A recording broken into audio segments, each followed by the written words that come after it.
आज का टॉपिक अपन लेंगे कोड कन्वर्टर्स।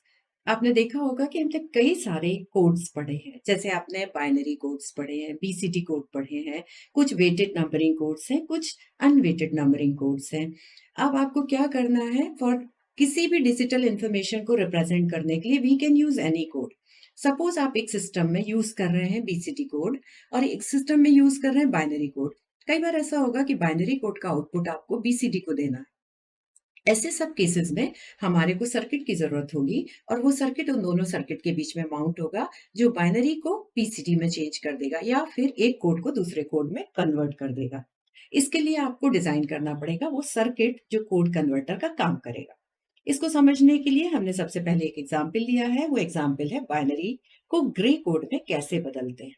ग्रे कोड में बदलने के लिए इसमें डिस्क्रीट इंफॉर्मेशन हमने ली और डिस्क्रीट इंफॉर्मेशन अलग अलग डिफरेंट कोड्स है। अब हम एक इनपुट, एक सिस्टम के आउटपुट को दूसरे सिस्टम के इनपुट में कन्वर्ट करेंगे। सबसे पहले देखिए, इसके लिए हमने बाइनरी टू ग्रे कोड लिया है। ग्रे कोड यूज कहाँ होगा? ग्रे कोड में बाइनरी कोड जो होता है उसमें हमारा 8421 suppose it's a weighted numbering system, तो इसका लीस्ट सिग्निफिकेंट बिट से मोस्ट सिग्निफिकेंट बिट जो होते हैं उसमें कोड का वेट्स बढ़ता जाता है। अभी ग्रे कोड कैसा होता है? ग्रे कोड हम यूज करते हैं जिसमें हम एक सक्सेसिव जब नंबर जनरेट करते हैं तो एक नंबर से दूसरा नंबर जब होता है तो उस पेयर में एक टाइम में एक ही डिजिट, एक ही बाइनरी बिट कॉम्प्लीमेंट होती है, चेंज होती है। लेकिन कई बार जब हम इसे कन्वर्ट करते हैं, उसका रीजन क्या है कि एक ही कन्वर्ट हो, क्योंकि यदि एक से ट्रांजिशन ज्यादा हुआ तो कई बार हार्डवेयर में एरर प्रोड्यूस करेगा। इसलिए ग्रे कोड को हम यूज करेंगे। ग्रे कोड यूज करने में इसमें फायदा क्या होगा? We are trying to eliminate the error in transforming one sequence to another. आइए, अब सबसे पहले ये समझना होगा कि बाइनरी से ग्रे आप कन्वर्ट कैसे करेंगे। इसका रूल क्या होगा कि आपका कोई भी नंबर दिया है, उसका जो मोस्ट सिग्निफिकेंट बिट है, मोस्ट सिग्निफिकेंट बिट उस बाइनरी नंबर का as it is gray code में कॉपी होगा। लेकिन बाकी सब्सिक्वेंट कोड्स जनरेट करने के लिए हम एक्सऑर ऑपरेशन करेंगे उस इंडेक्स का और उसके जो अभी जनरेट किया है और उसके प्रीवियस इंडेक्स का। इसको समझने के लिए हम एक एग्जाम्पल लेंगे। इस एग्जाम्पल में देखिए हमारा बाइनरी कोड क्या है, 100110। इसका इक्विवेलेंट ग्रे कोड कैसे फॉर्म होगा? मोस्ट सिग्निफिकेंट बिट का जो 1 है, we are simply copying it. आप देखिए हमने डाउनवर्ड एरो लगाया और 1 को एज इट इज कॉपी कर दिया है। अब इसके बाद के सक्सेसिव जो बिट्स आपको प्रोड्यूस करने हैं उसमें हम प्रीवियस इंडेक्स और नेक्स्ट इंडेक्स का दोनों का एक्सऑर ऑपरेशन करेंगे। तो आप देखिए 1 और 0 का एक्सऑर आप पढ़ चुके हैं। एक्सऑर गेट का आउटपुट क्या होता है? यदि उसके दोनों इनपुट आइडेंटिकल हैं तो इट विल प्रोड्यूस 0, लेकिन इनपुट यदि अनलाइक है तो इट विल प्रोड्यूस 1। तो 1 और 0 इन दोनों का एक्सऑर हमने जब किया है तो आपको आउटपुट क्या मिला? 1। एमएसबी बिट को हमने एज इट इज कॉपी किया था। अभी देखिए फिर 0 0, अब इन दोनों का एक्सऑर करोगे, चूंकि 0 0 आइडेंटिकल है तो आउटपुट आपको क्या मिलने वाला है? 0। अगला देखिए 1 है, इन दोनों का एक्सऑर करिए, 0 और 1 का एक्सऑर आपको क्या देगा? अनलाइक है इसलिए 1। नेक्स्ट इसके आगे देखिए 1 है, इन दोनों का जब भी हम एक्सऑर करेंगे तो आपको आउटपुट क्या आ जाएगा? 0। नेक्स्ट 0 है, इन दोनों का एक्सऑर करेंगे तो हमारे को आउटपुट क्या आ जाएगा? 1। तो आपने एक बाइनरी कोड, ऊपर वाला जो नंबर है ये बाइनरी में है और नीचे वाला जो नंबर है उसको हमने ग्रे कोड में लिखा। Conversion rule to convert from gray code to binary code. देखिए अभी आप क्या करेंगे, binary to gray code convert करने के लिए हम 4 के मैप डिजाइन करेंगे। सबसे पहला के मैप हम किसके लिए बना रहे हैं? G0 के लिए। के मैप आपने जब फर्स्ट यूनिट में हमने पढ़ा था तो के मैप में चूंकि अब 4 वेरिएबल इनपुट है तो हमारा के मैप में कितने सेल आने चाहिए? Individual square 60। एक एक्सिस पे आपने लिया B0 B1, एक एक्सिस में आपने लिया B2 B3। ओके, यहाँ पे आपने लिया least significant bit B0 B1 और यहाँ पे हमने लिया B2 B3। आपको अच्छे से पता है कि हम एक टाइम पे एक्सिस में एक ही वेरिएबल चेंज होता है, राइट? और इस तरह से आपको मैपिंग करनी है for G0 by going through with the table. तो ये हमारा कौन सा स्क्वायर है? This is for minterm 0 1 then 2 3। Looking at this sequence you can easily find out कि हमारा कौन सा स्क्वायर किस मिनटर्म के लिए। सेम लॉजिक आप यूज करेंगे और मैपिंग करेंगे। This is for 8, 9, 10, 11, similarly 12, 13। ये आपको हमने फर्स्ट यूनिट में पढ़ा है। अभी हम केवल इस के मैप को यूज कर रहे हैं। तो यदि आप टेबल यूज कर रहे हो तो आप देख रहे हो कि G0 आपका 1 पे 1 है, 2 पे 1 है, देन 5 पे 1 है, 6 पे 1 है, 9 के लिए 1 है, 10 के लिए 1 है, 13 के लिए 1 है, 14 के लिए। For rest of the minterm it is 0, right.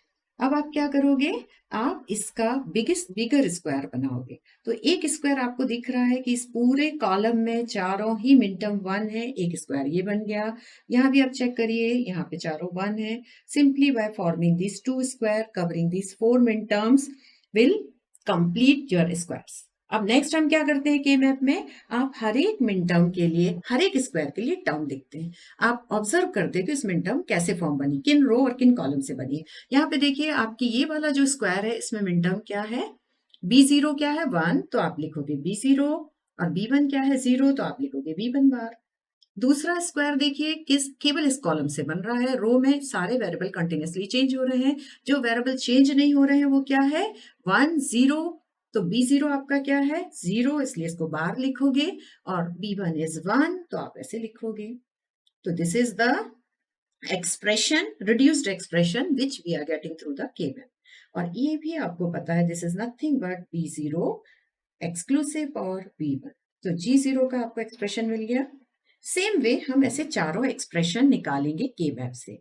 अब आप नेक्स्ट के मैप देखिए जो बना है G1 के लिए। आपने ये मिनटर्म कहाँ 1 रखना है, कहाँ 0, ये आप कैसे करोगे, by looking into the table which we had already discussed. अब आपका जीवन के लिए एक्सप्रेशन क्या आएगा, आप टेबल में ध्यान से देखिए। जीवन में एक 4 का स्क्वायर बन रहा है, 4 के स्क्वायर की मिनटर्म क्या आएगी, ऊपर आप देखिए फर्स्ट कॉलम और सेकंड कॉलम में कांस्टेंट क्या है, कांस्टेंट है B1, और B1 क्या है 0, तो आप क्या लिखोगे B1 बार। सेम वे इस स्क्वायर में रो कौन सी इन्वॉल्व हो रही है, सेकेंड और थर्ड। सेकेंड में आप देखिए B2 और B3 की value, B3 is 0, B2 is 1, और थर्ड रो में देखिए आपकी values B3 is 1, B2 is 1। Constant क्या है 1, जो चेंज हो रहा है उसको छोड़ दीजिए। तो आपका एक्सप्रेशन क्या है पहले स्क्वायर के लिए B1 बार B2। सेम वे हमारे जो ऊपर दो 1 है सबसे फर्स्ट रो में, और नीचे जो 1 है लास्ट रो में, इसमें कॉलम कौन से इन्वॉल्व है, इन 4 का हम एक स्क्वायर मानते हैं।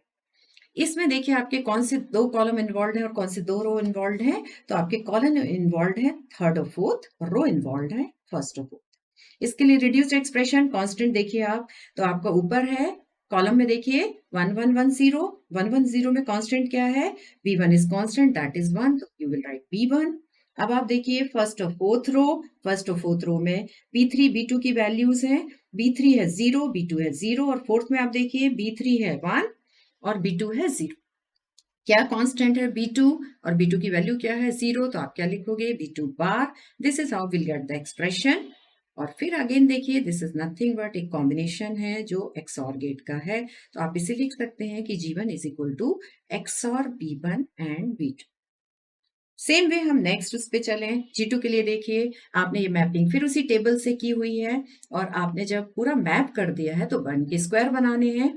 रिड्यूस्ड एक्सप्रेशन के लिए अगेन 2 स्क्वायर बने हुए हैं, एक रो आपका पूरा सेकंड रो से बना, एक स्क्वायर सेकंड रो के पूरे टर्म कवर कर रहा है, और एक स्क्वायर लास्ट रो के पूरे टर्म कवर कर रहा है। G2 के लिए एक्सप्रेशन आप लिख देंगे। G2 का एक्सप्रेशन क्या आएगा, सेकेंड रो में देखिए B3 0 है इसलिए B3 बार, B2 1 है इसलिए B2, और लास्ट रो में देखिए तो आपका B3 1 है इसलिए B3, और B2 0 है इसलिए B2 बार। सेम लॉजिक आपका this is nothing but B2 XOR B3, right. तो आपको G2 का भी एक्सप्रेशन मिल गया। अब एक एक्सप्रेशन आपको एक के मैप और बनाना पड़ेगा, किसके लिए, G3 के लिए। G3 का के मैप देखिए, के मैप में आपको एक 8 का स्क्वायर मिल रहा है, 8 के स्क्वायर से आपको बहुत शॉर्ट में रिड्यूस्ड एक्सप्रेशन मिलेगा।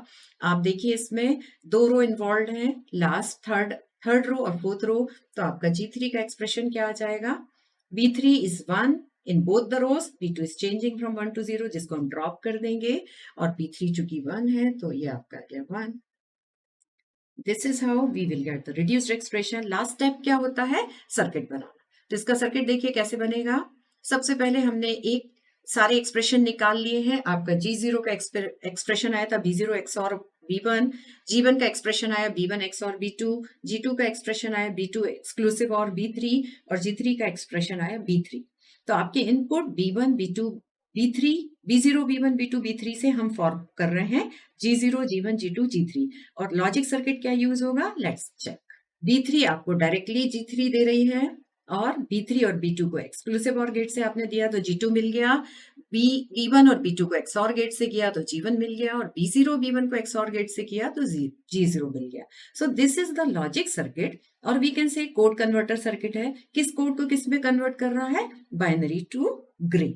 So this is called code converter, which is converting binary to gray.